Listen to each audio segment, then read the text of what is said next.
do you do vocal exercises, or how do you try to take care of your voice? Well, technology has improved. So.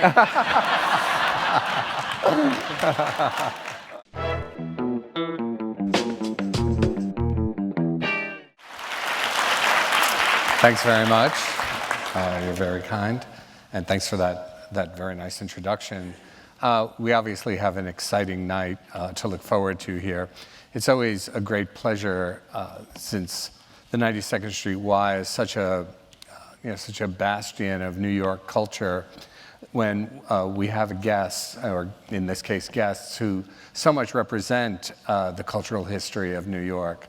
And happily, even as the 92nd Street Y celebrates its anniversary, Blondie is celebrating a 40th anniversary. They're doing that with an excellent collection called Blondie Forever, which has two parts to it. One is a greatest hits collection of songs from their catalog recorded just recently, and a fantastic new album of new material put together. And it's, for those of you who are into vinyl, it's a lovely vinyl package, as well as all of the infinite kind of digital varieties. But Blondie, of course, is got their start here in New York, and made a huge impact in the 70s. But I've continued to make great music and to have an impact beyond music as well, in all aspects of culture, the visual arts, fashion, and that kind of thing is, I think, what really represents, the best of what sort of New York rock and roll and New York culture is about. So I'm just completely delighted to introduce tonight Chris Stein and Deborah Harry, Blondie.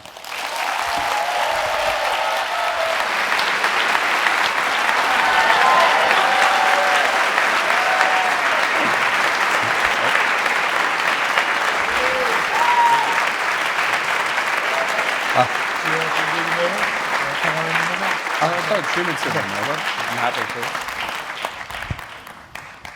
to. Does this indicate that you're not talking? No. It's a bondage game, actually. I was just blotting my lips. Well, we'll take offers on that later. That's right, exactly. We'll put this up for auction for the 92nd Street Y. Well, why don't we talk about the album of new material first, Ghosts of Download, which really has a kind of a great contemporary feel. I mean, it's high energy. It's very much a kind of dance record. It sounds like to me. There's all kinds of Afro-Caribbean influences on it, and it's just plenty of great stuff to listen to. So start talking about that one, and putting that together. What made you decide to go in that direction? Well, we're always working on music. It's an ongoing thing. I probably started working on this after we finished the previous one, but I'm getting my learning curve up with the computers. It's been going on for 6-7 years. I don't know. So there was a lot of programming involved, but for me the cool aspect of it was the record was recorded in Woodstock, New York, Lower East Side, Los Angeles, Oakland, California, Cartagena. San Francisco? Where? San Francisco. San Francisco, that's Oakland. I can maybe the city. The Bay Area. We'll just settle on that. Where was? Brazil. Brazil. Mm-hmm. So all this was going on simultaneously on the airwaves. Mm-hmm. And that's what kind of inspired the title a bit. Yeah, the idea of Ghosts of Download was something I wanted to ask you about, just as a title. What was that meant to suggest? I mean, to me, it sort of suggests music has kind of been, sort of, well, in many instances, liberated from being an object. It's just kind of floats around in a kind of spectral way. But, I don't know if you guys had a different idea about that title. No, that's, No, that was it, actually. We're hearing a lot of people with Can I have a copyright? Oh, sorry. people have different, takes on what it means to them, which is nice, as it should be. For me, it kind of is a little more literal, refers to the spirit entities that are in the circuits somewhat, little William Gibson take there. But, and also we worked it up with the guy who did the graphics. The graphics for the Ghosts section was done by J.H. Williams III, who's a terrific comic book artist, is known for Batwoman, and for any of you like heavy comic nerds, he did Promethea with Alan Moore, which is a big deal in that world. And we worked up the title around his ghostly images somewhat too. How did the writing for the album go? I mean, obviously there are a lot of collaborations, a lot of guest artists. It really feels like sort of like a big party in a way. I don't know, writing can not seem like a big party very often. I wonder if you could talk about putting some of these tracks together. well, our producer, Jeff Salzman, was primarily working in, Berkeley or San Francisco? Oakland. Oakland. The Bay Area. The Bay Area. Sorry. No, he wasn't I'm in just going to Oakland. hold to Yeah, that. he's got his studio going in Oakland, somewhere in there. I don't know, maybe he moved there. That's because that's how he got Los Rocas, because they're Oakland. Okay. Those guys by way of Panama. Yeah. So, Please I continue. don't know, how did it happen? It just sort of morphed into it. It just sort of spread out, actually, because of the internet, really. Yeah, a lot of the stuff I started with grooves. There's really only one or two songs that are started with guitar figures and patterns. A lot of them were started with grooves, with beats, and then the song would evolve out of that. Did you want to make a record that kind of had that, had a real club feel to it? Because that was the kind of vibe I got from it. It just seems to want to be played loud. It seems to want to make you move. There was, such a kind of, energy in it, even as, the kind of, wit and intelligence of what you guys have always done is there as well. But it seems very much a record that you kind of want to play for people, not the sort of thing that you're kind of sitting in your room pondering. Yeah, no, it's definitely a movement kind of record or album, and I love that about it. I think that's what it's really all about for me. It's dancing. I really love dancing. But there wasn't really any concerted effort to put that forward. We're just influenced by what we are listening to and what's in the ether around us, I think, at the moment. I really like the state of modern pop music. There's a lot of great stuff going on all the time. Talk about that a little bit. What do you hear that you really respond to? Well, the last couple of years I've been deep into this modern Latin scene. I probably started picking up listening to Mega here in New York, which is a really cool station. And maybe that's what kicked it off. I'm not really sure, but I just really like the modern electronic Latino music scene because it's combining a lot of old root stuff with very modern elements. Cumbia music. That Sugar on the Side song is kind of really a cumbia style song, and that's been around since the 40s probably. And it's there are recordings that go back to really far, 50s, 60s, of very early stuff that sounds like Captain Beefheart or something. It's really crazy sounding stuff, And now it's evolved into this sort of slick electronic scene. And it's just, I'm always looking for something that's a little bit on the fringe and a little bit obscure. And even though we hear that the Latino population of the States is 1/6 or probably a 5th or a 4th, actually, it doesn't quite cross over yet because it's all Spanish language. So you're not on mainstream radio hearing all this amazing stuff. And I love all these sexy, slower grooves that are going on, too. Do you know what the Spanish lyrics mean? Somewhat, to a certain extent, yeah. By now. They sound really Spanish dirty in is- Spanish, Yeah, the actually. Los Racas song is dirty. Yeah. The other one. It's cool. Yeah, they have some. Yeah, those guys. Those guys are great, actually. Great. What could you talk about, like, sort of doing your vocals for the record? I mean, your voice, seems unchanged somehow from, from back in the day. I mean, do you do vocal exercises, or how do you try to take care of your voice? Well, technology has improved. So.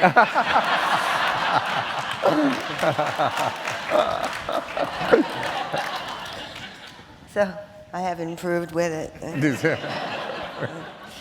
No, I do practice.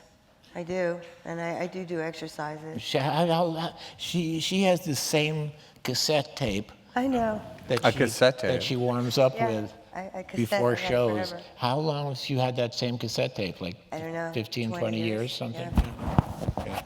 Are there specific things on it, or Yeah, what is there? exercises Oh, exercises. from her vocal coach. Yeah, yeah. I might throw it as a muscular miracle. I'll just leave that right Yes. where it is. Yeah, exactly. The other album that is part of your Blondie Forever package is our re-recorded greatest hits, which also, just kind of, sound terrific. But I wanted, to ask about, the idea of re-recording those songs. Of, how did that come about, and what was the experience like? I mean, I know obviously, you play these songs live, but going back into the studio and re-engaging, these classics that you've done, was there, what was that process like? It was great. It was a really intense, sort of wordless walk down memory lane. It was just this sort of sensory kind of experience, and then, things would sort of flash in about, that little section there, and how what was going on in the studio, and it was really like a film almost, and some of the vocal parts, have, over time, even some of the instrumental parts have sort of evolved and become slightly different. So, hearing the originals was quite wonderful, because some of those parts are great, and, it's really completely forgotten about them, because I never listened to it, Yeah, the live stuff has morphed over the years. It was a challenge. It wasn't as hard as inventing the stuff in the first place, but trying to, sonically recreate it all was, was what it was. Yeah. There's also, we also wanted to own the masters, if anybody knows what that means. And they're digital. So, I mean, I don't know, whether digitizing, the originals would be the same as re-recording them digitally, would it? I think it would be a generation down, right? Not necessarily. No, I don't think so. I guess that's what, digital mastering is, just re-recording from the tapes. It's just the fact of putting the stuff down. It all depends on whether you're a fan of oxide. If you like if you're a purist and you believe that putting something on a piece of tape actually sounds different than just sticking it onto a chip, Well, most people do believe that. I don't know. I'm torn. Well, did you go back and forth on the idea of doing this, or did you just kind of like charge ahead? Yes, Well, definitely we charge ahead. ahead. That's it. Cato Kandwala, our producer, did a lot of work on it. He's awesome. Yeah, it's amazing.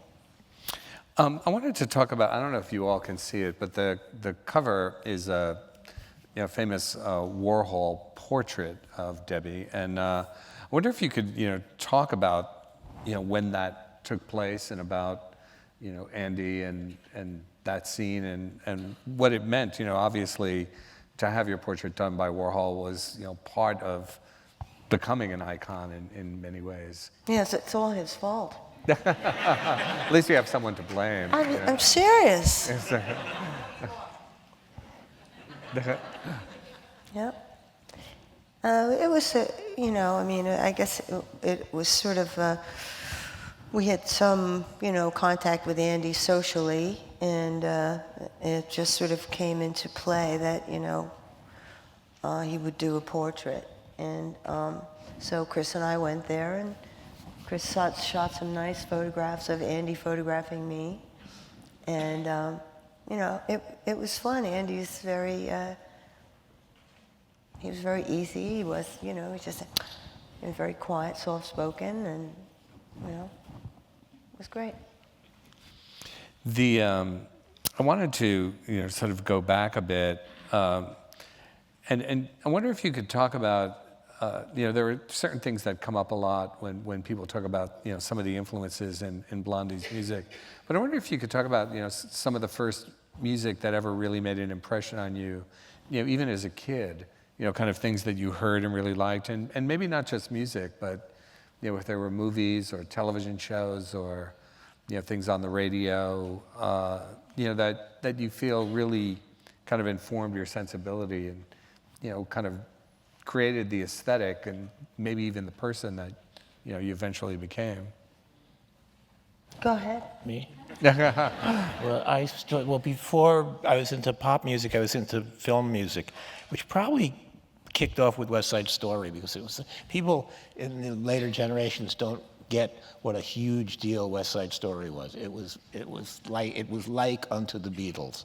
It was, the girls in the theater would be sobbing when Tony was killed at the end. I mean, literally, it was a huge cultural event, West Side Story, and you know, and it brought everything up to this other level. Even the music, you know, music stands up. It might sound a little dated by modern standards, but it still.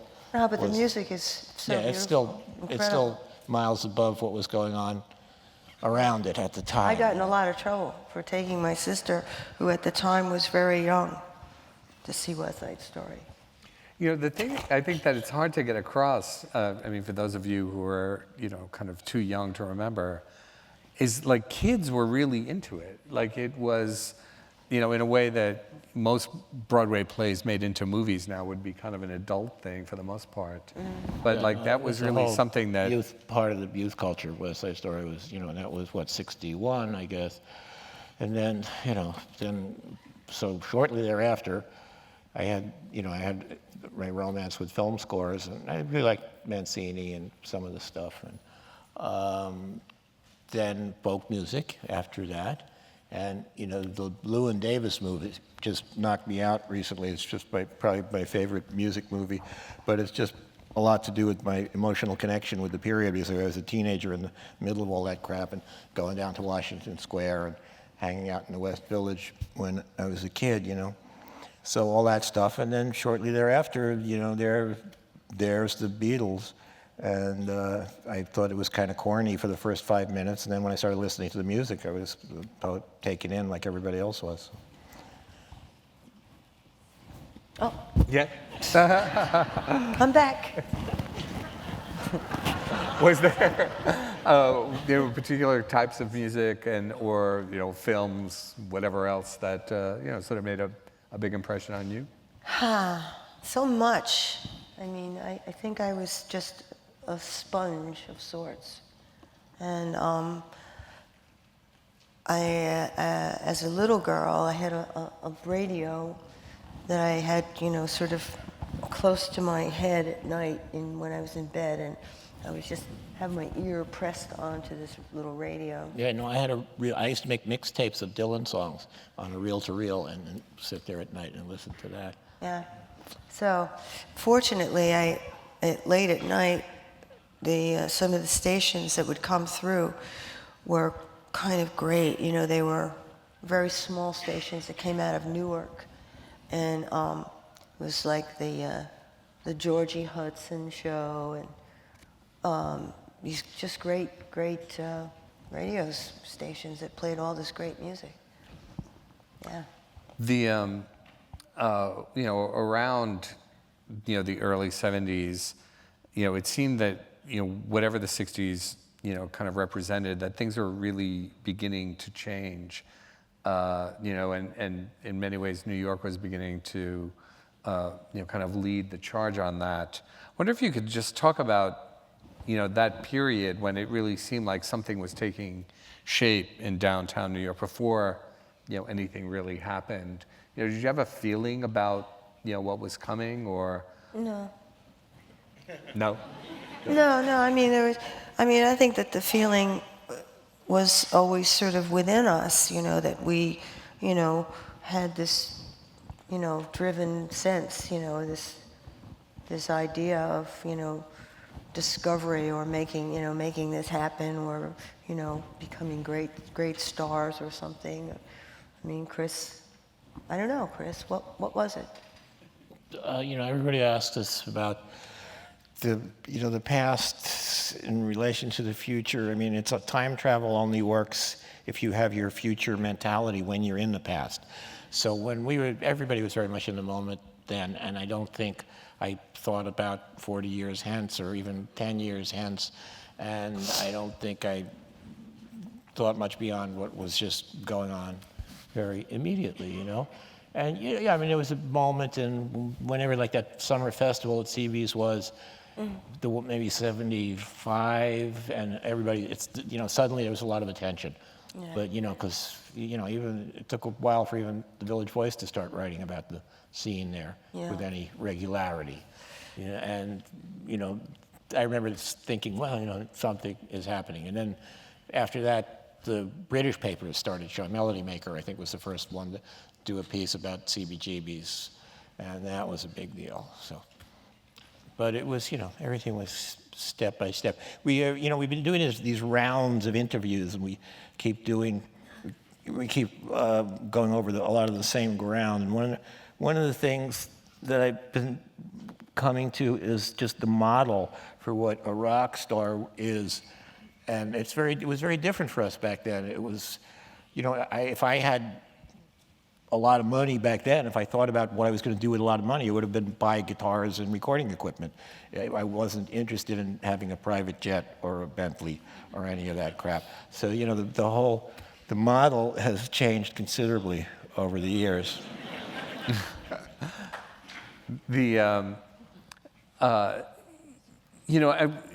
Obviously you're associated, with the punk movement here in New York and CBGB, and often in any kind of artistic movement, bands, artists, writers, painters, get lumped together. But in a lot of ways, they're often very distinct, from each other. And I wonder if you could talk a bit about, what aspects of that scene, you felt that you connected to, and maybe, some aspects of the scene that you felt like, well, what we were doing was maybe, kind of different from what people's conception of, what that scene represented.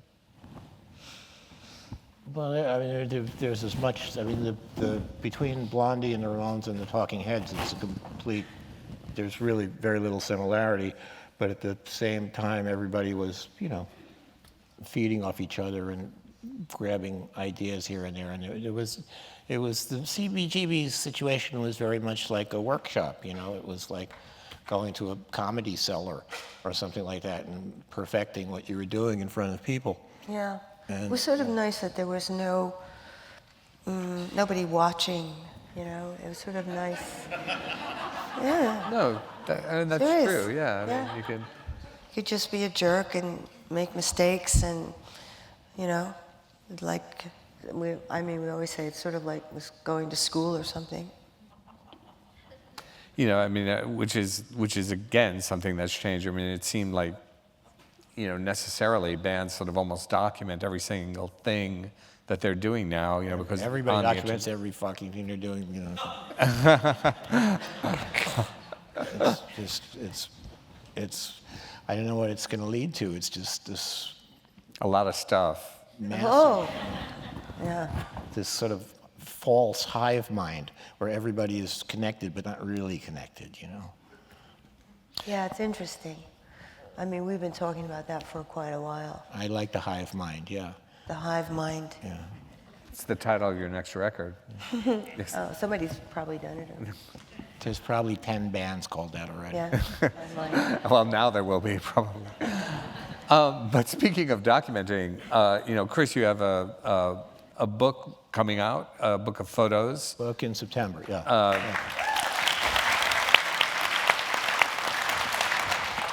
That documents, yourself and Blondie and the scene. Wonder, I guess we're going to take a look at some of those pictures, and maybe we can talk about them. I mean, I've got the.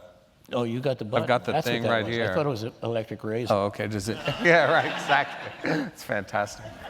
Okay. Well, here's one. Do you remember this? Yeah, this is Debbie sweeping up Devo.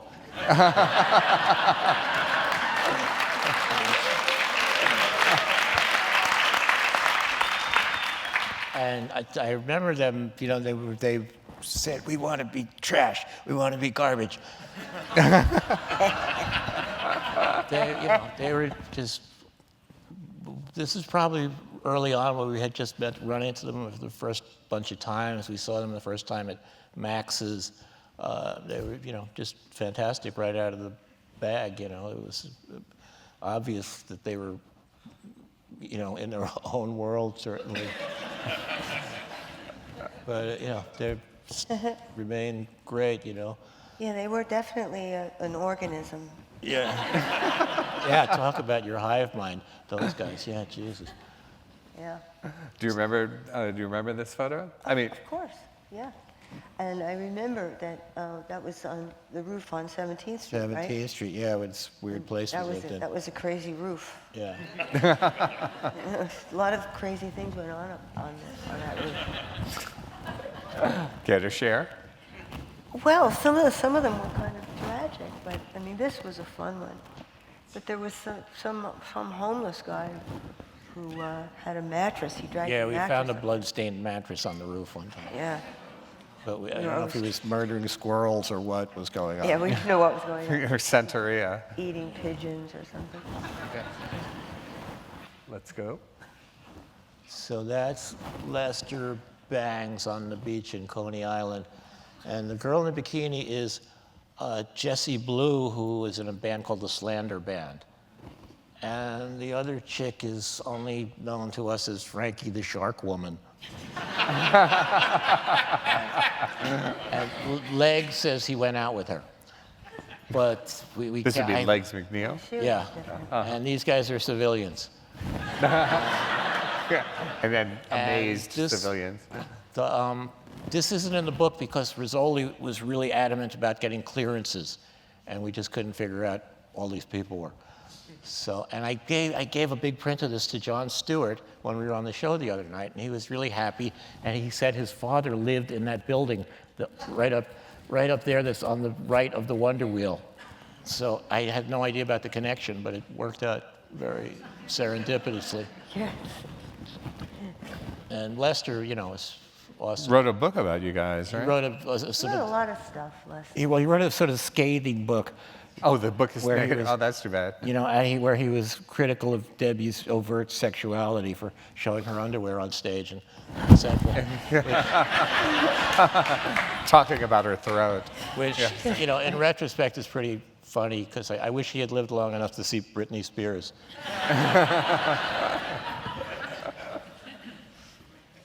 Yes, and he actually had a band for a while. Did you know? Yeah, Oh, yeah, the Rio Brazos or something like that? Or I can't were they good? It's called. Well, they were okay, but he was surprised at how difficult it was. I'm sure many critics are. Yeah. Well, obviously here is Warhol. I'm assuming this is when My hairdresser. There you go. He had the greatest, what was it called? The long camera, the photo, the cameras, portrait. The camera, yeah. I mean, I'm always telling the same damn stories. The irony here is that he used a camera, which was this crappy Polaroid camera called the Big Shot, Yeah. which was focused by moving the whole thing It was like a shoebox, in and out. It's basically. just a box. It's like a That held very, Polaroid very film. primitive, Yeah. old-fashioned camera. There was no, No focus. focal adjustment. You focused the whole thing moving in and out. So these things sold for like $20 in thrift shops. And when we'd be out on the road, we would just bring him a bunch.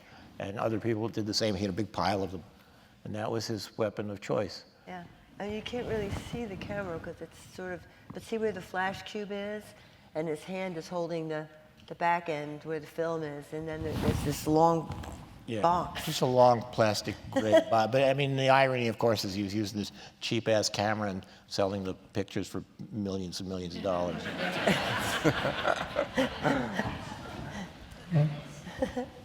I can point this any direction. And it still works. Oh, I can see it up there too, Chris. Look. You can see it ahead. Look, Chris. Oh, it's over there. Look at that. We won't shoot the back of our heads. They're harder to recognize. I don't know. My eyes maybe are not as good as yours. You want to talk about that one? This was shot in our apartment on Thompson Street. Yeah. This is shot with a timer, and I just ran into the picture. He would set the timer and then run into the picture. So this one was kind of successful. But this was still, this was transitional from the glitter rock New York Dolls period. So everybody was still sporting the long hair at this point. Gary is totally channeling Ian Hunter. Yeah. He made us go up to his house once. It was so embarrassing. What? Gary, when we had to go to Ian Hunter's house. Oh, no, it wasn't. Was it Ian Hunter's Yeah, we went house? to Ian Hunter's. Somewhere there's a We tape just of us. arrived at his house in the middle of the night, and Yeah. he was very gracious. Yeah. He let us come in. Yeah. His house here. No, I here was in out London, of town or- somewhere. I don't Upstate remember New where it York. was, Oh, upstate New York. But somewhere there's a tape of us recording with Ian Hunter or something. He made a tape, but God knows, who the hell knows what that means.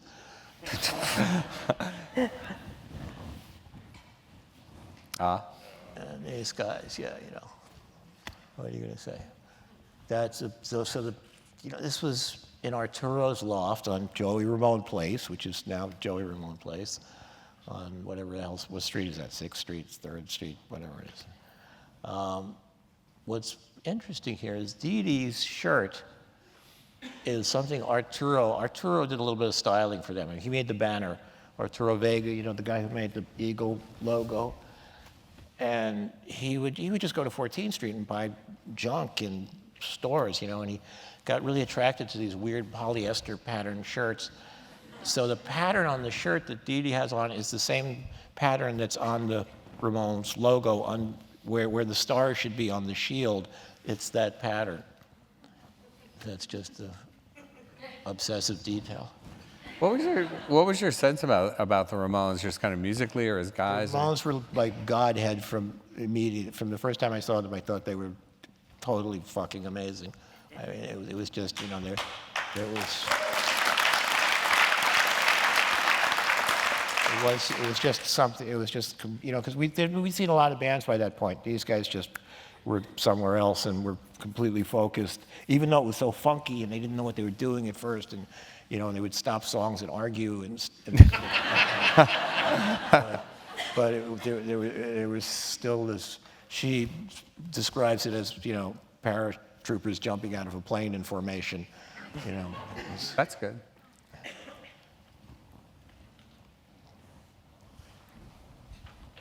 This is on a train, the guys from the band on a train in Germany, I think. The ice train, I think. What was the experience like of being on the road, like in those days? Well, this period, like you can see, everybody's very much aware of their rock starness. This is when our, fantasy rock star life was starting to actually merge with our real rock star life, Clem is still living the dream.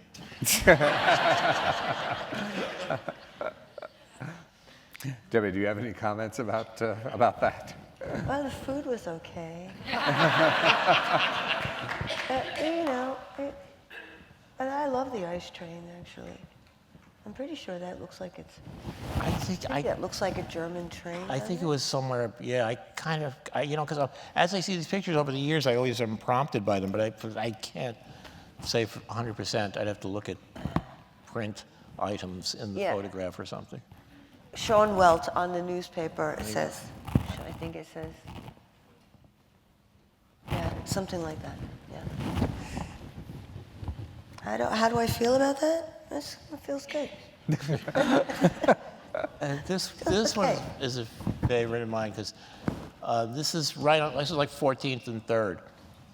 And this is 14th Street up behind them, and just nobody looked like that. And everybody in the shot is looking at them.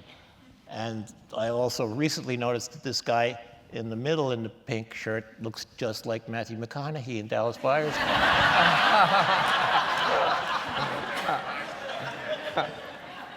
What pink shirt? The guy with the sneaker, with the Adidas here, see, right in the middle. That's a yellow shirt. It's kind of peach. It looks like yellow to me, actually. Peach.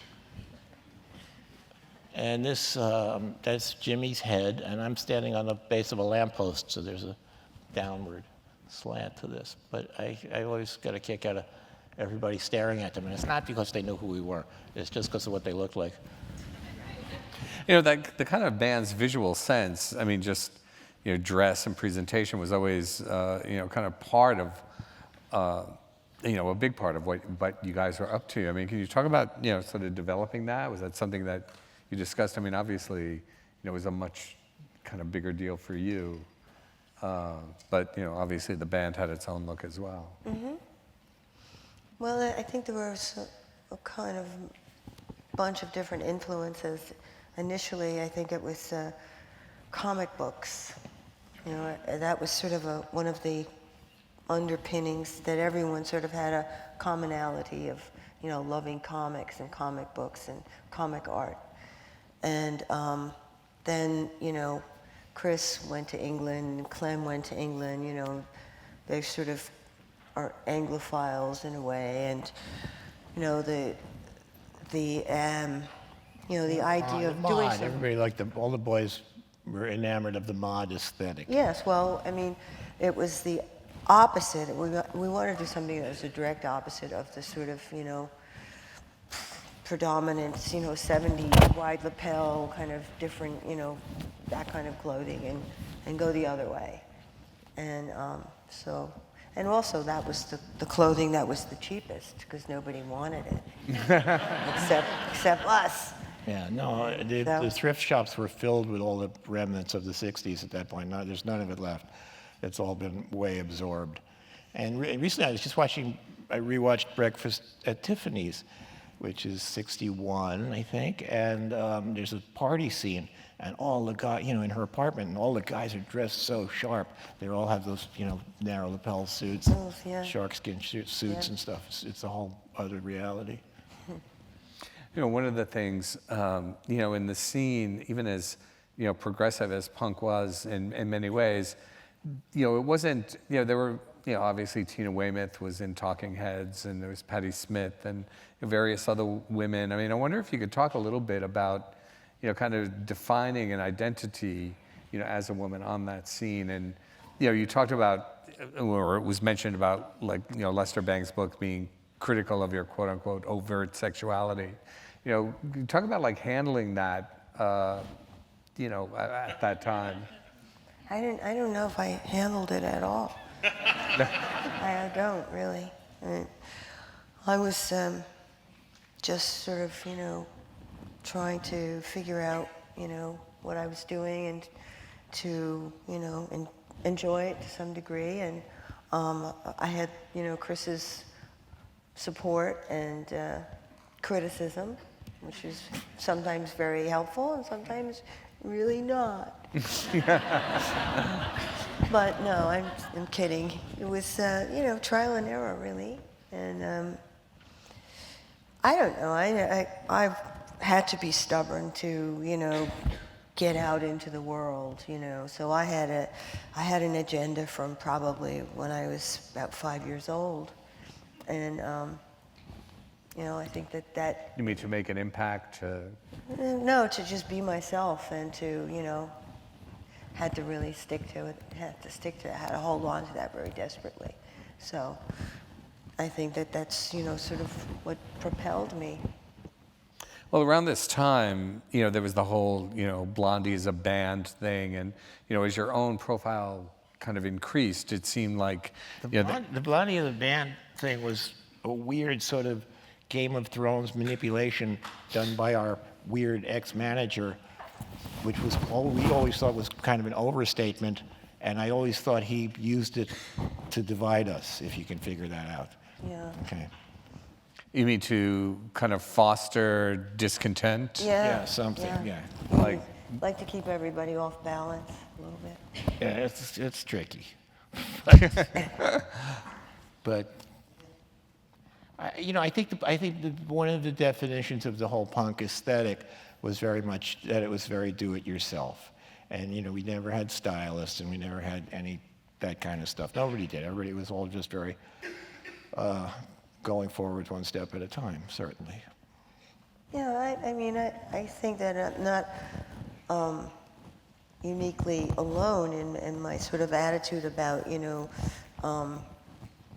evolving and discovering, and it's just like what kids do, and I think that was one of the things that all the bands had in common, except for the Ramones, who had made this immaculate choice, and that was them, that was who they were, and for some reason they found each other, and they did this thing.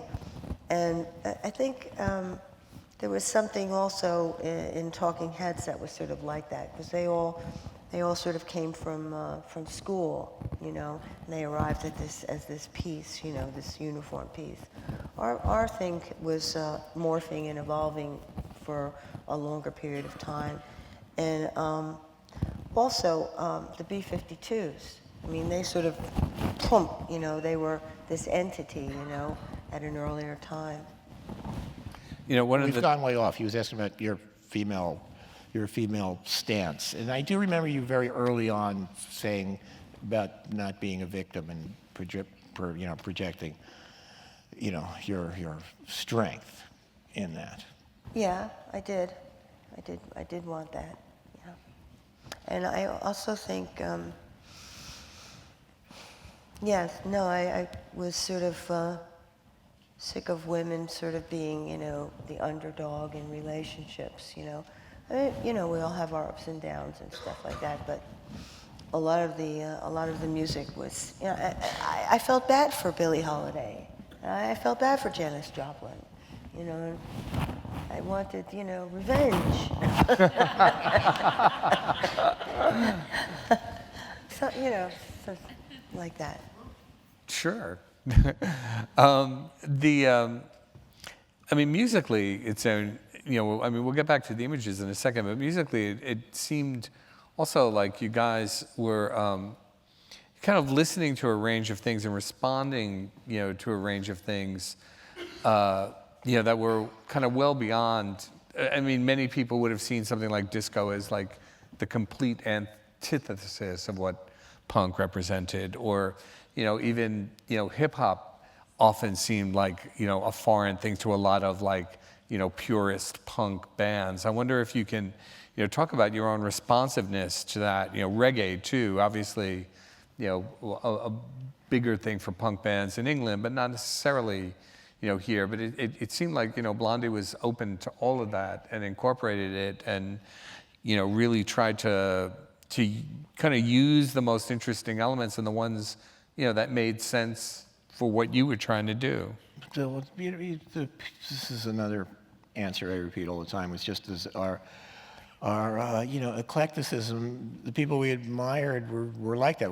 Bowie specifically was always reinventing himself, changing his style. Even the Rolling Stones were, from one record to the next would be completely turned around, So that was there, and plus I just really liked all this stuff.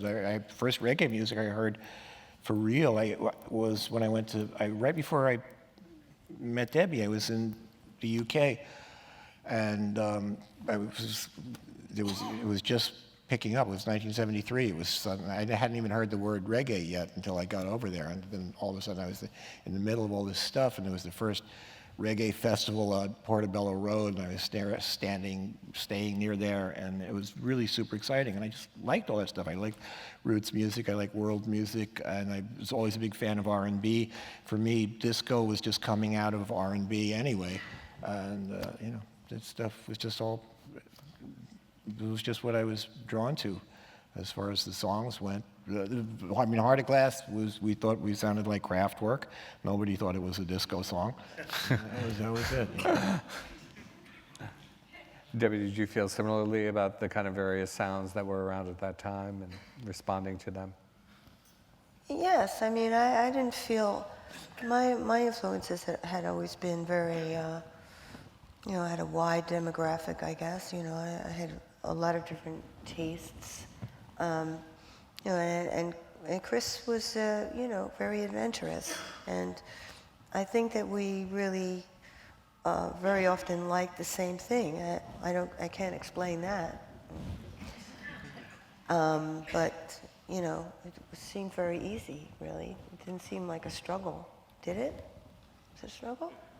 No. To invent this stuff, you know, I don't know how much I actually thought I was inventing. I thought I was just rehashing something else that I had heard before. Most everything was just referential to. But I think you've always had that, you know, that Latin thing going on. I have detected that a long time ago. Well, then we had that thing on the first album that the Giant Ant song is kind of a weird samba or something like that. Conga line, I don't know what the hell you describe that as. And then Overboard, too, I think. Yeah. We struggled Well, with that, that. I still maintain we do that as a reggaeton version of Okay. that would work great. Yeah. All right. Well, You heard it here first. Okay, we saw that one. Let's see the next. Well, this is the same moment as the Lester Bangs shot on the beach, probably. yeah, this is the same day. This was for the punk magazine for the Mutant Monster Beach Party epic comic book thing. I don't know, you guys know what that is? Somewhere? Why don't you, for those who don't. Yeah, when I was a kid, there used to be this, you know, beyond Mad Magazine, Harvey Kurtzman had a magazine called Help Magazine. It was a little obscure, but it was really awesome. It was a little kind of more sophisticated than Mad. And he used to do this stuff called Fumettis. And the Fumettis started in, I guess, in Italy, maybe South America as well, probably simultaneously in the early 60s, and were just photo stories with balloons, like a comic strip. And somehow Holstrom picked up on this stuff and produced a bunch of these Fumetti punk weird mashups, you know? Yeah. And everybody would travel around the city and shoot these things with the various photographers, it being Roberta and different people. I like this shot because in the background is the parachute jump. Yeah, the parachute jump. And when I was a kid, I actually went on the parachute jump. When it was My working. father told me he got stuck on it. He said he was stuck on the top for like half an hour. Oh, God.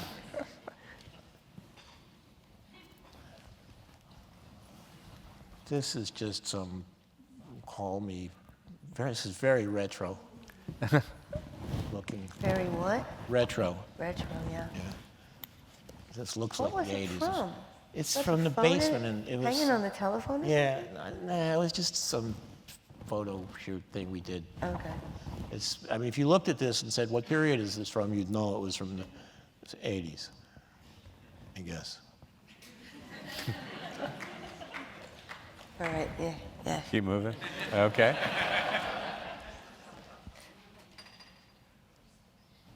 That's on the road somewhere. Yeah. Is that Australia? No, Europe.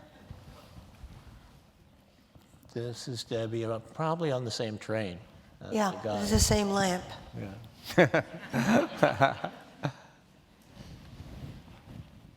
And that's Richard. Richard Hell was a great model, as well as musician and writer. You know, he was always super charismatic. I always enjoyed taking pictures of him. And if this is at the Tropicana in Los Angeles, which was the kind of the LA equivalent of the Chelsea, and was the mainstay rock hotel. And, I think Tom Waits lived there for like years at a time, and it was very, very, very funky place.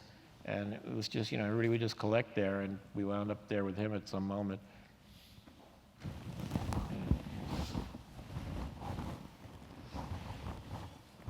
Yeah, I liked it here better than What? the Riot House. I liked Tropicana better. This is in France. I don't know what city.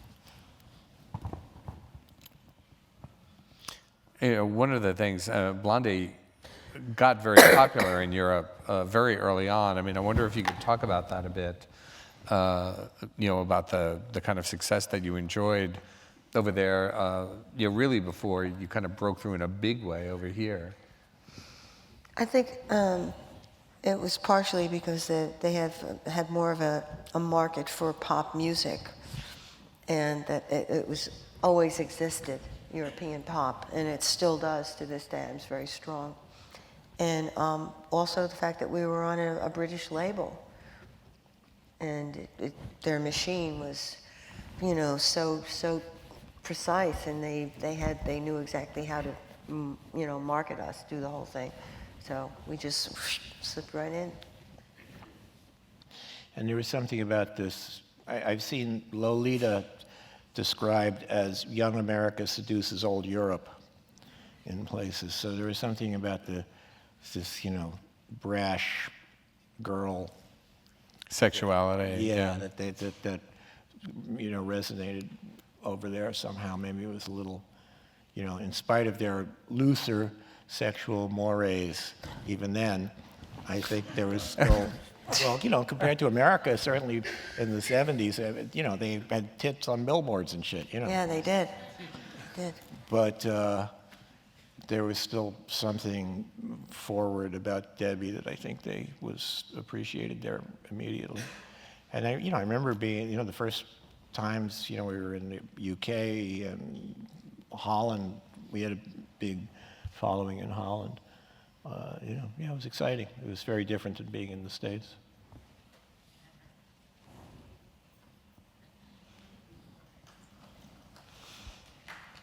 Well, Chris's photography is, it's very funny because I've never, had any urge to be a photographer. That, being around Chris, and then so a couple of times, I would follow him around and I would take the exact picture that he took. And it's amazing. I don't know how it's done or how you do it. You don't either. But it really has to do with the eye of the photographer and how he gets. I mean, I'm shooting the exact same thing and it does not come out the way that his does. Well, it's it's like everything else. It's just, I guess, practice and it's all about composition. It's all about the frame. None of these pictures are cropped. I never crop anything for the most part. I was just always trying to, fill up the frame. This is like an alternate of the one that you see all over the place of her shades. This is. Oh, okay. This is not that. This we used for a trademark for a while. What do we have? We have we made cards, and we had did we have a? Yeah, that was, we met even back then. Yeah. Yeah, that was the other shot. Yeah. I think. And we had a column for a while, didn't we? A little column. We wrote for the Soho News. Is that what Yeah. you're referring to? Was one of these things couple of accompanying it? Not much. I think that was a different shot. Yeah. We actually reviewed Shirley Bassey at Carnegie Hall. Yeah. And we gave, Fantastic. Like you went there and reviewed the show? for the Village Voice, not for the Soho News. Soho rather. News, You could yeah. probably dig it out of their archive somewhere. Please don't. Please. But we gave her a bad review because they wouldn't let us backstage. It's a long rock critic tradition. Yeah. Yes.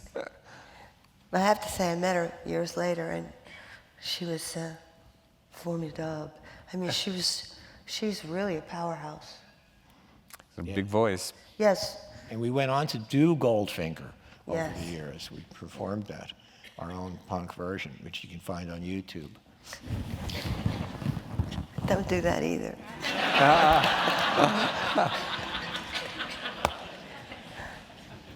I think that might be it for the photos, but check out. The book is coming out in Book is September, correct? September with Rizzoli. Yeah, it was a lot of fun. It's a lot of anecdotes. See, now I'm always reluctant to tell the stories because they're all written in the book. But I spent a long time writing captions, and it has lesser known people in it too. There's some great characters we got to associate with that are not well known. So I have things about them in there as well. You know, one of the things, I mean, obviously we just saw a photo of Richard Hell. Richard just wrote a memoir. I mean, is either of you ever going to do that, do you think? Oh, well, I mean, in a sense, his photography and his, Yes, there's a bunch of is text. a memoir, really. There's a bunch of text in there. Yeah. It refers to the pictures. Richard, I heard we came off okay, but I think he reduced his Christmas list. That's what I heard. He reduced his what? His Christmas list? Oh. Well, I guess one of these days I'll get over being angry and write something. Well, maybe we should go to some of the questions that the audience has submitted. It's cool. Oh, okay. We'll just start with the one right on top. What are your recollections of Studio 54? Did you hang out there at all? Yeah, I was there, not a lot. I never went in the basement. But did you ever go in the basement? I did. You went in the I went basement? to the I basement, can't remember. yeah. I don't think I ever went in the basement. I didn't go for the right reason. I just sort of went there because they see said, what was "Oh, happening. you have to go and see the basement." Yeah. So I saw the basement. You might have been more than me. I Maybe. I remember walking in one time, and they had huge fresh lilies planted in fertilizer all along the right side of the hall. So the place had this great mixture of super fragrance and horse shit going on. That sounds about right, Yeah, actually. it was that was a good bit. And then you, Debbie, had a big party there, and so we met. It was the only time I think we met Truman, really. I don't know if I met him other than that, This would be Truman Capote, Capote, I yeah. assume. Yeah. Yeah. Not Harry Truman. Yeah. So what was the basement like? Oh, it was just a, big, dirty, dark place, Relatively low ceiling, I thought. Who was there? I don't even remember. I didn't stay It's there just like that one of the long. interviews in Just Interview Magazine, you know. Took me around, Was it fun? Did you like it? I think it was just, to go down there and, poke around. How did the two of you meet, and how did you decide to start working together? We met at a show. At a show, I went to see the Stilettos' first show, which was this girl trio and I thought Debbie was just fantastic, right? Immediately, it was just, I thought she was amazing. And then I quickly thereafter joined the band, and they had transient musicians, so I became the first permanent musician that wasn't, shuffling around. And that went from there. Yeah. How did, obviously, you guys were married once upon a time, and... No, we were never married. Oh, you never married, lived but together. you were a couple for a long time, and then, obviously the thing of being together and working together can be problematic. I mean, how did it go? I thought it was great. It kind of insulated us from the rest of the, I think it would have been a lot more difficult if I didn't. But that's, we get along well, so that's something else too. Yeah. He's got a great sense of humor, and We try. yeah. I don't know. We certainly had our moments of disagreement and frustration, all that, but most of the time it was pretty good. There was the period too, of course, when Chris got very ill, and it was around the time I remember that there were like rumors that you had AIDS at that point. Well, that was right when that was starting. That was right when it was starting up, so nobody really knew what was going on. It was, Yeah. The thing I had was weird anyway. It was hard to diagnose. There's much more known about it now. And but it was very debilitating. And can you talk about the sort of the impact that had? Obviously one among many things. I'm sure that made it difficult for the band to continue. Yeah, well, There were a lot of things at that point. That was kind of the end of the whole thing. Yeah. No, it was a pain in the ass. I wound up in Lenox Hill for 3 months. I missed the whole winter. And I went in whenever and came out in the spring. I remember seeing the snow outside, huge snowdrifts and that, but I didn't get to go in it. So it was, it was annoying. Everything sort of collapsed at once. It wasn't only him. It was everything. The whole business sort of went. So. I had great visions the first couple of weeks I was in the hospital. It was like I was really spaced out. It was sort of at a point at which you really had made that transition from sort of being a punk band to and being kind of part of a subculture to being a kind of big mainstream success. That must have, I mean, obviously that was kind of the point in many ways, but also I'm sure that put pressures on you and the rest of the members of the band. That kind of maybe the increased, not a situation in which nobody's looking. Suddenly, everybody's looking. Yeah, we were just handled mediocrely. Management, record companies, all that kind of stuff. We just got squeezed. For example, when we had our first couple of hits, our management at that moment should have gone in and renegotiated our contract, but they just let the record company lead them. So, that's just, the situation is different nowadays, considerably. What was that transition like for you? What transition? From being a kind of, a person known to sort of insiders to, being a sort of, massive, mainstream, instantly recognizable. I I think thought we're we still were only known ready by for it, insiders, but there's just more of them. Yeah. we were just, I don't know, just driven to do it. So, I mean,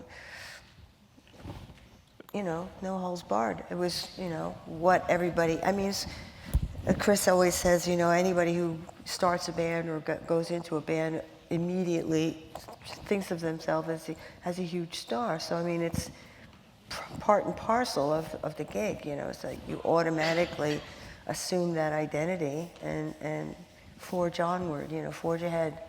Just, boom, do it. It's not like it's the first time around. There's so many things that have been written, and probably you wrote a lot of that stuff. Could well be. Could well be. It was really Maybe for the Soho News. I never did write there. It was very transitional. There was, when you look at it from outside, you see these moments, but for us, everything was connected. It was all pretty fast. I don't think there was one moment where, like yesterday I was less well known. The first time I heard the song on the radio, the first time we played to, over 1,000 people, et cetera. It was just a connection. And then I was also very optimistic all the time, and I always thought everything was going to work anyway, so that, I don't know if that's a good thing or not, but visualization helps, This is from Carrie, who says, Debbie, I have a situation I think you can relate to. I'm a pop singer who is about to play her first gig next week after an 8-year hiatus. What advice would you give me so I don't get too nervous? Thank you, all my love. Just think of it as your job. This is your job, and that might help. So, it's my job. I'm going to work. And just do it. And if you just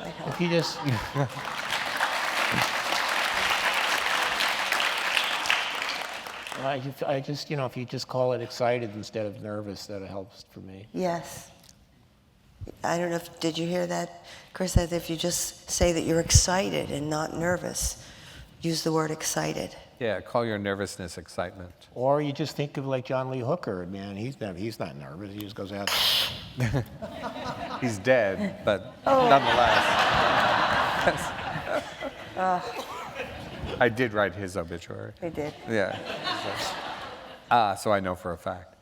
But, okay, each of you, what do you most appreciate about each other? Oh. The next question is, what do you most resent about? No, I'm sorry. I don't resent anything about her. I mean, She's really great. Don't ignore I'm the just- first question. No, I am just going like that direction. But she, Debbie's great. I appreciate lots of stuff about her. Just that she's so easygoing, I think, is one of my main things that she.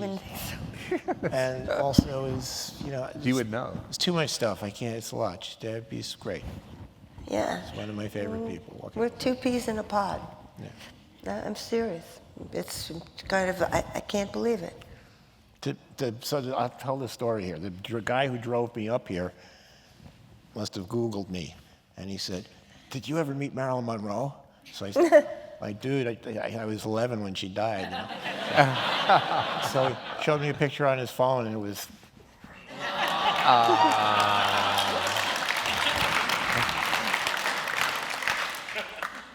Well, we all love Marilyn. Debbie, what do you appreciate about Chris? Oh, everything, really. I think he's a very insightful, humorous person, and he is very optimistic. Very, and he takes things in a way, he seems, in spite of his insanity, he seems level-headed.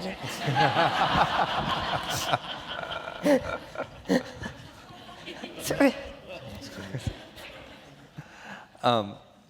Your drummer, Clem Burke, has also been on every album.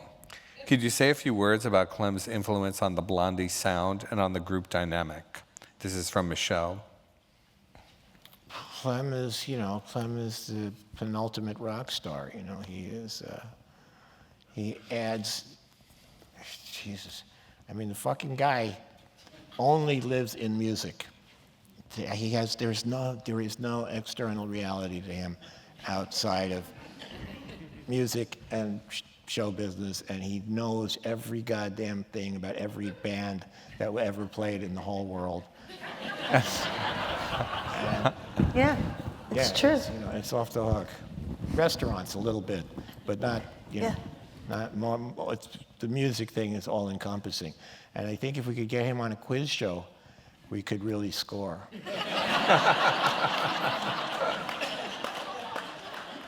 Ask Clem. Yeah. That could be it. He could be like the answer man. Ask Clem. But the drumming is very signature. It's what it is. So when that night I think Keith Moon died, we were playing at Hammersmith Odeon in London, big hall. And at the end of the show, Clem went crazy, and he started going, "Keith Moon!" And he threw his snare drum into the audience. And one of the roadies went and got it back, and he was so upset. And it was a sacrifice.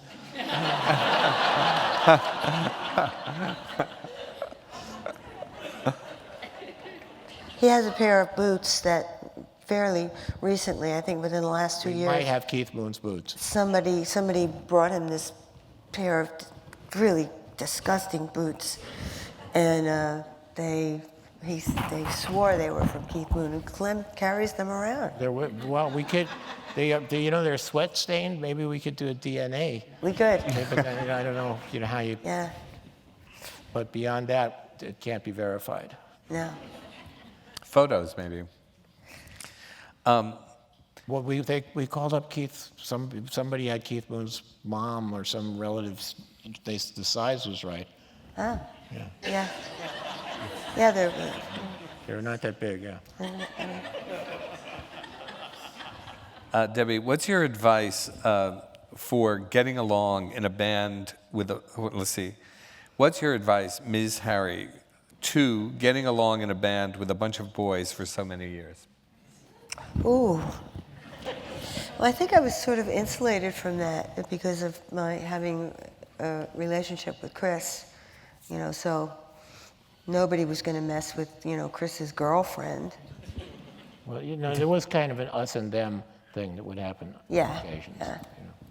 Like them against you, or you against them? Yeah. Yeah, it would be, That did It's happen. definitely camps at different points.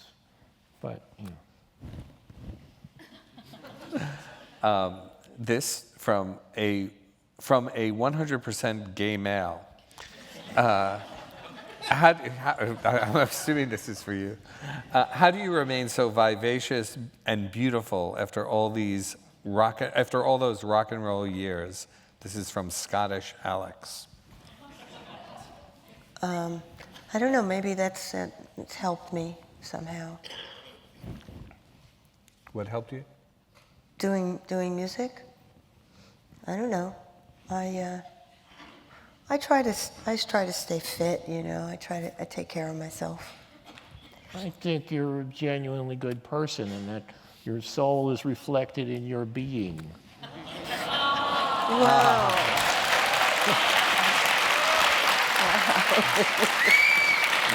You are on fire tonight, man. You are on fire.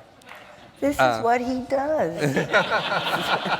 I can see why it works. So they would.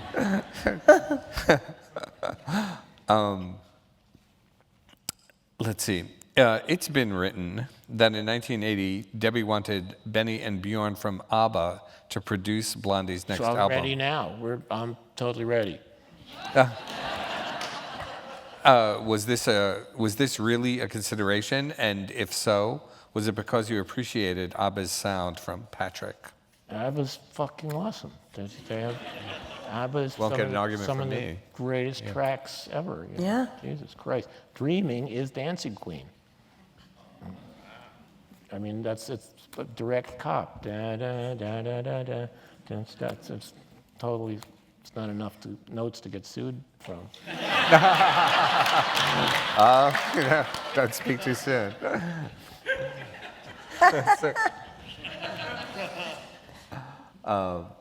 Any words about ABBA? Oh no. It's too bad they were Swedish. Why is that? Because it gave them that little, the thing that I objected. I love the songs, and I thought they were okay in performance, but that little sort of polka thing that was in there, you know, in the beat, I was like, I guess, you know. I got you. That's the only thing that disturbed me. But I mean, I could, you know. You're never going to live it down. Debbie Harry says ABBA is polka. No, it was just a tiny little essence. Yeah, I get it. Yeah, no, totally. I danced to the songs, believe me. And I sang them, so fuck me.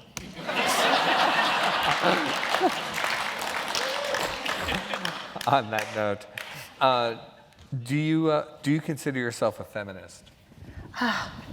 Oh, yeah. Yeah. Want to say a few words about that? Expand on that idea? Well, I mean, it's not. It's been a process. You know, it's certainly been going on for a long enough time. Thank goodness we're, at a more civilized age when women can sort of survive without having to depend on a guy to go out and shoot a bear. I mean, it's we've evolved, so. I don't know. I've always thought that, having an appreciation of yourself as an individual, regardless of your sex, it's vital.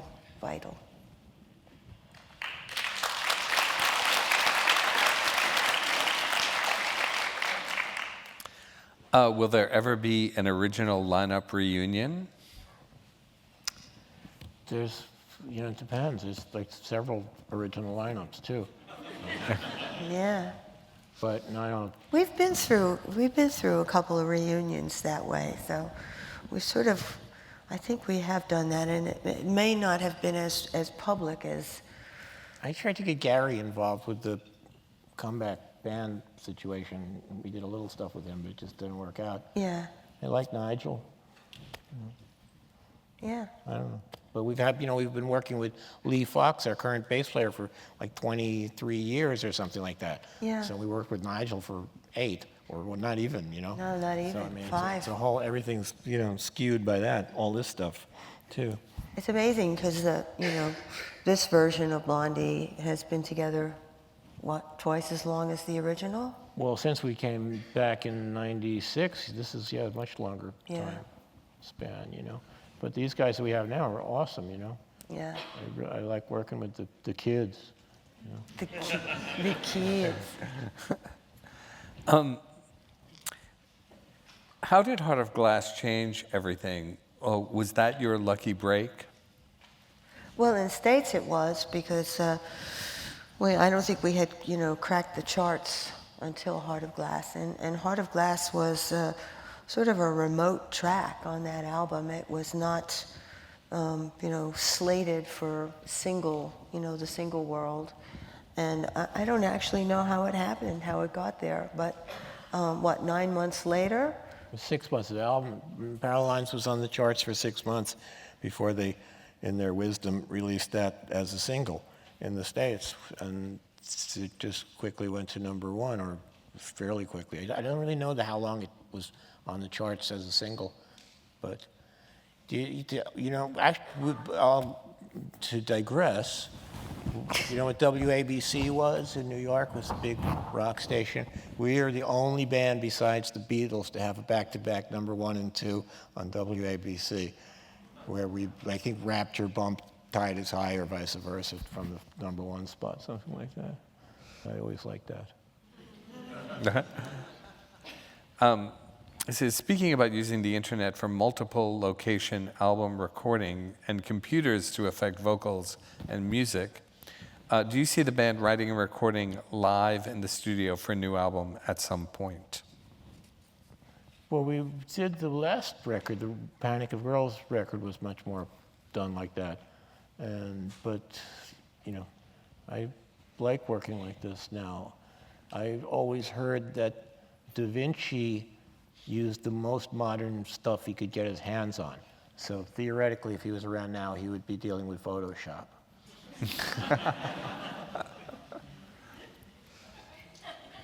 I see it both ways. I mean, Chris is really the person who writes the music. And I think getting your ideas down that way is sort of really smart and comprehensive. You can just lay out all the parts. And I think if you really look at, at what goes on with bands, I think it's probably pretty rare that a band sits around and comes up with a song. I think somebody comes in with an idea or a few parts and an idea about what a song is, and then everybody sort of picks up on it. They put it together. I don't think that a song ever just sort of comes out of people banging around in a room. I think that might be extremely rare. Well, it's time consuming. I mean, I've heard of bands going in and playing for hours out and then piecing stuff Piecing together. pieces together. Yeah. It's what it is. Has your approach to lyric writing changed over the years?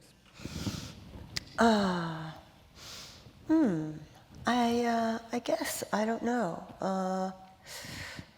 I suppose everything has sort of changed over the years. I think, there's some sort of real fundamentals that I stick to. If I get a sort of a little click of an idea, I'll scribble it down, and then if I save these little things, and if then a piece of music comes along and there's something that I particularly like and it sort of fits, sometimes that works. But mostly I think it's the music itself. It sort of suggests something, and I didn't actually do as much writing on Ghosts of Download as previously, and I'm sort of really happy with that. I think it's I don't know. I like it. I like the diversity. And what sort of happened for me was that I would edit. I would put in my sort of take on something, or I would, rearrange lines or something like that. I worked as an editor. Sure. Yeah. Which CBGB band did you think would be successful but wasn't? The Ramones. It should be up there with the Beatles and the Stones, but it just somehow didn't get there. I don't know why. It's because they were so weird. There was that rock and roll high school moment. That Yeah. was, but they just never. I guess there's a lot of factors. I always felt that Johnny was more interested in selling T-shirts than music, but I don't know. They did really, really well in South America. Yeah. I mean, they were so huge there. What about you? Did you have a band there that you thought like, they're great, they're going to be huge, and it never happened? Well, I think no. I mean, I think everybody that I thought was going to do something actually did do something. Well, look at the Fast, but they died, those guys, Yeah. Well, the high mortality rate, really. That's the real sad part. I mean, we often say, what kind of songs would, Thunders be writing at this stage of the Johnny game? Would be really, some great songs. Yeah, Johnny would have gone on to be something fantastic. The writer Fran Lebowitz has suggested that New York City isn't as exciting now as it was in the 70s and 80s when Blondie was a big part of downtown. What do you think? What was better then, or what do you miss most? And what excites you now in terms of culture? I think, a lot of questions. I think it was there. probably really exciting during the 5 Points period. But, so, it's just a logical extension or whatever. But,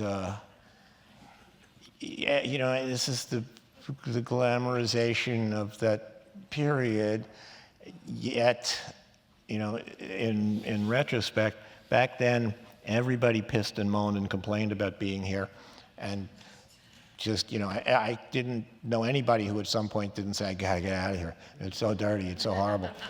But that was just part of what was going on.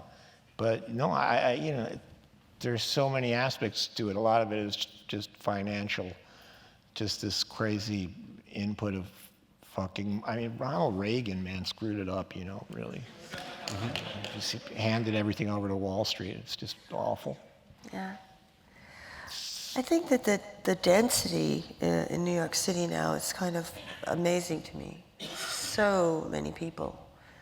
And I don't know, those sort of little empty pockets, were kind of important. And now it's like it's really hard to find a gas station even. I mean, their parking lots are becoming rarer and rarer. And everywhere you look, there's, another building going up. It's like, where are all these people coming from? Why are they coming here? The thing about, it also is like, for young people, like, starting a band or whatever, it really seems, I don't know how anyone... Well, that's the other part of the conversation, which is like, everybody is a hipster now. So, in those, back in the old days, when you were in a band, you were completely on the fringe. You were an outsider. Now it's just part of the mainstream being in a band. Every kid's got a band in his basement, or if he wants to bother, it's the norm. And there's no, how do you have a fringe group, an out group, if everybody is in the in group? And everybody knows everything immediately now. Anyway, everybody can be completely knowledgeable about the most obscure stuff if they want to bother very quickly. So everybody is a hipster. So how do you stand out in this crowd here? Debbie, do you have a comment? Well, I don't know, it's I guess that's sort of, I'm going to sound like some kind of racist if I go much further. I mean, really, I mean it, because I mean it, our history is about immigration, really, and these different cultural influences over the years that have come in and created the American culture. So, whatever that next phase is, you know, those are the people that are going to be on the edge. So, look out. Were there more songs written for the new album that we haven't heard? Yeah, Maybe, yeah. there's a couple. A bunch of stuff, just a few things, yeah. Extra tracks? Yeah. Yeah. Bonus tracks? There's more floating around out in the world that I think are on the record, though. I think there's 3 more songs or something like that. Wasn't there a huge amount of songs that we recorded for Panic of Girls? With which? Panic of Girls, didn't we record like 30 songs or something? Yeah, there was a ton of stuff for that, yeah. Yeah, I mean, there are some, and I don't know if they're not finished or anything, but. This question, I'm not sure I understand it, but I'll toss it out there because I think it's kind of interesting. But who was your references for Rapture? Well, Freddie took us to this event in the South Bronx in 1977, and it was just mind-boggling, and it was just super exciting to me, being in suddenly, you know, and we'd heard, you know, a couple of the Sugar Hill songs beforehand, but Yeah. going to an actual rap event, and it was a big event too. It was a lot of people, maybe even like close to 1,000 people. It was terrific, you know. Yeah. The energy was terrific, and I immediately got that this was going on up here by itself, and we were going on downtown, and then they were 2 separate worlds. It just seemed like a no-brainer to reference it somehow. Do you remember that experience? Of course, yeah, totally. And it was, to me, it seemed like, and it seemed in, you know, sort of the essence of it, like folk music, you know, because it really had a mind, and it was about, you know, people with a point of view and grievances or successes, and, you know, it was really not like traditional R&B or something, you know. Where was it in a club or? PAL, Police Yeah, Athletic police, League in yeah. the South Bronx, which was probably in some kind of Y type situation, actually. Yeah, and they had all these guys up there scratching and turning. Yeah, it was, you know, it was like Flash and Cold Crush and the Funky 4+1 More and a lot of people. It was an awesome thing. A lot of people there?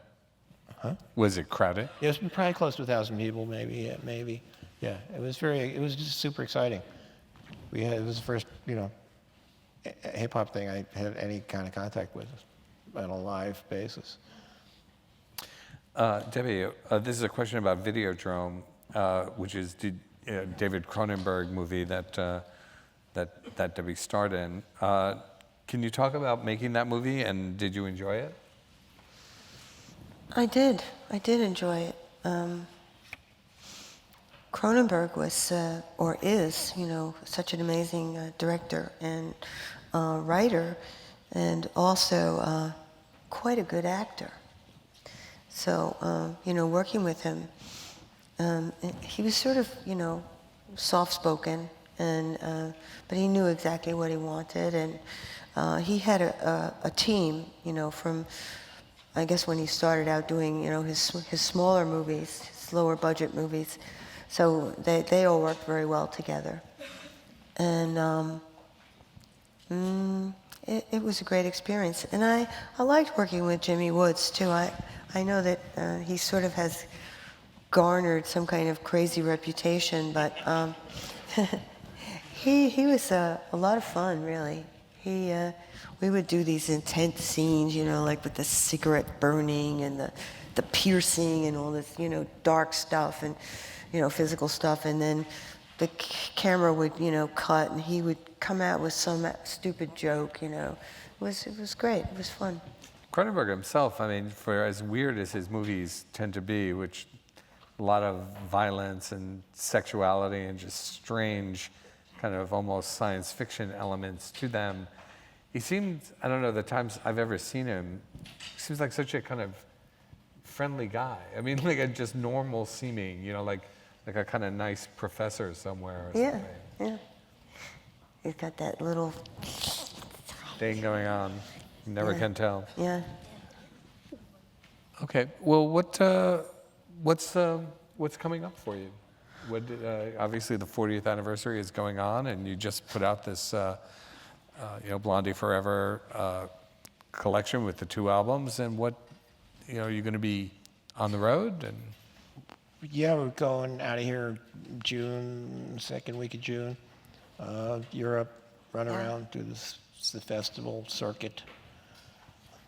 That's it. Be back in America maybe next year, 2015. Do some shows here if we can keep going. We'll see how long we can maintain. Yeah, I'd like to get some footage, nice footage of the band as it is now. I think that we're sort of missing that. We're working on the sort of a backdrop of video stuff for the show, and expanding on that, and making it sort of apply to this 40th anniversary, and I guess keep playing. I don't know. I think Chris really enjoys writing, and doing that. I think he would really like to do some film scores, and Yeah, I think recording the process, I could see keeping up with that longer than with the touring, certainly, because it's hard work, all that stuff. I don't want to seem like I sort of have mixed feelings about it, because I love being a jerk and jumping around on stage and singing and having a good time, but I sort of have to think about, well, you have to act your age. That's like, oh God, where do we go with that? So I mean, I think things change, time changes, and all of that. All of those values are always evolving. But I would like to do some acting, more acting, and I sort of started doing this thing called celebrity biography or autobiography, and we just sort of get up and read from different biographies, and it's quite funny. You're doing that with other people, or Yeah. like a group of like friends or something? No, it's a group of comics. It's pretty cool. excellent. Yeah. Well, thank you both for being here tonight. Thank you very much.